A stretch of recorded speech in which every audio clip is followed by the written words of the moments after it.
Hey everyone, and welcome to today's Explainer. I am super excited to explore this topic with you, especially because we're diving into a really fascinating compilation of sources that all point to one huge transformative theme, and that is shifting our attention. We're going to look at how a fundamental shift in where we place our focus can completely alter the trajectory of our leadership, our relationships, and, well, our entire lives. Okay, let's dive into this with a pretty dramatic example. The author Steven Pressfield makes this gripping observation about the climax of that classic sci-fi film Blade Runner. He points out that the character Roy Batty, who has literally been the villain all along, suddenly becomes the hero in his final moments of programmed life. But how? He doesn't erase his terrible past. Instead, he spends his last 4 minutes saving the man who was sent to kill him. He just changes the direction of his attention, right? He moves it from himself over to another person. And that brings us to the core concept of today's Explainer, which we're calling the outward-facing life. It's defined as a fundamental shift in attention away from inward self-preservation and towards serving someone or something else. This single turn of attention is the crucial thread connecting all the diverse perspectives we're looking at today. And here's why this matters for you right now. Whether we're talking about your career, your family, or just your personal psychology, the defining mark of greatness is attention that leaves the self and goes looking for someone else to serve. Section 1. The precondition of security. Why turning outward isn't free. So making this psychological shift is incredibly difficult, mostly because most people are simply too busy guarding a really fragile sense of self. To understand what actually frees us from this cost, our source material highlights a reflection from Hall of Fame football coach Tony Dungy. He points to a line from Psalm 139, "Every day of my life was recorded in your book." What's so fascinating here is the psychological implication. When a person feels fully known, fully accounted for, and deeply secure, they no longer need to constantly monitor themselves. True internal security totally frees you from the exhausting work of self-preservation. Let's break down this psychological cost a bit more. Low self-esteem naturally forces our attention inward, right? We wear masks, we compromise, we try to blend in, all because we feel unseen. But total security frees the gaze to leave the self. So the absolute crucial point is this. Security is the precondition for looking outward, not the reward. You literally cannot afford to generously look outward to serve others if you don't already possess a deep foundation of inner security to stand on. Going back to Roy Batty, he could only make his sacrifice because his programmed end gave him nothing left to protect. For us, that foundation has to come from a deep internal grounding. Section 2. Leaders versus seducers. Direction and motive matter. And this brilliantly illustrates our next point. Once that gaze is free to move, where does it actually go? The sources present a really fascinating juxtaposition that proves simply looking outward isn't enough. Motive is absolutely everything. On one hand, we have the leader, exemplified by Joanne Bass, who aims her attention outward to serve others and absorb their doubt. On the other hand, we have the concept of the seducer, as described by author Robert Greene, who aims attention outward to extract information and lay a trap. The posture looks identical from the outside, but they are complete moral opposites.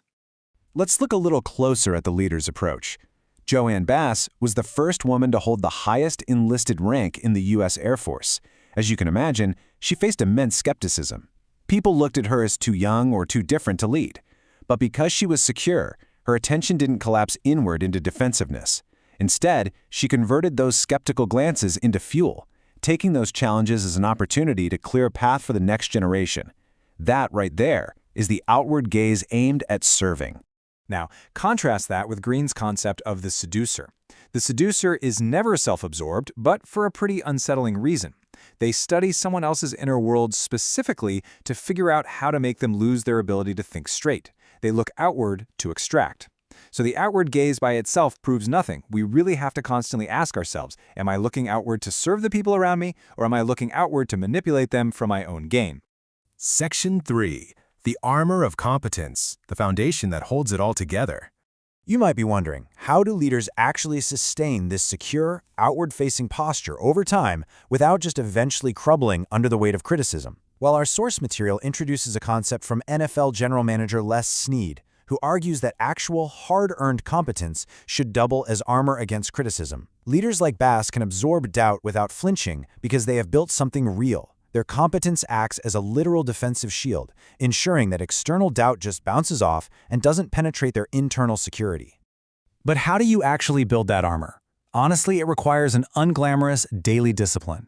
First, an honest awareness of your errors. Second, a blame-free review. And third, clear-eyed course correction. Now wait a minute, actually, doesn't this require looking inward? Well, yeah, an inward glance is perfectly healthy when it's for objective course correction rather than anxious self-monitoring. You review the error to fix the armor so you can quickly turn your gaze back out to the team. And neurobiologist Robert Sapolsky gives us a totally beautiful reframe for this process. It's not the pursuit of happiness, it's the happiness of pursuit. I think this perfectly captures the outward-facing life. It relocates the reward from a self-focused final destination to the ongoing everyday process of just taking the next rep, improving your competence and serving the very next person in front of you. Section 4. The everyday practice. Exercising the muscle at low stakes. So how do we practically do this? We don't have to wait for a cinematic Blade Runner moment to happen. We can practice this in totally mundane, everyday moments. The philosopher Francis Bacon talks about showing graciousness to strangers. In coaching, it's learning to genuinely love the last group of kids on the schedule, the ones you don't naturally warm up to. In life, it's choosing not to resent your parents for what they couldn't give you. In all three of these scenarios, you are actively choosing connection and grace over the inward, self-protective pull of irritation or grievance. It is literally the exact same mental muscle Roy Body used, just exercised at much, much lower stakes. Now, what's really interesting about this next bit is how highly practical this gets for leaders and coaches. This gives you a direct diagnostic tool for your team. You can ask, where is attention pulled inward? And the application? Have your team identify moments they chose self-protection. Or ask, who is the last group? The application there is deliberately scheduling one-on-one time with the people you find hardest to connect with. And are you building armor? Application, institute those short, blame-free error reviews. This is how you systematically train an entire organization to look outward. And when you do that successfully, you end up with a culture that embodies this recurring team motto from the text. Calm body, quiet mind, play hard, play smart, play together. Think about it. A team operating with a calm body and quiet mind is simply a collection of individuals who have deep inner security. And because of that security, they don't have to constantly worry about themselves. Meaning, they can just play hard, play smart, and ultimately play together. They have successfully made the outward turn. Which leaves us with a final, pretty provocative thought to chew on today. Where in your life is your attention still pulled inward toward reputation, comfort, or self-protection rather than outward towards serving others? Take a moment today to honestly assess your gaze. The transformation from self-preservation to true leadership is really just one shift of attention away. Thank you so much for joining me for this explainer, and keep learning.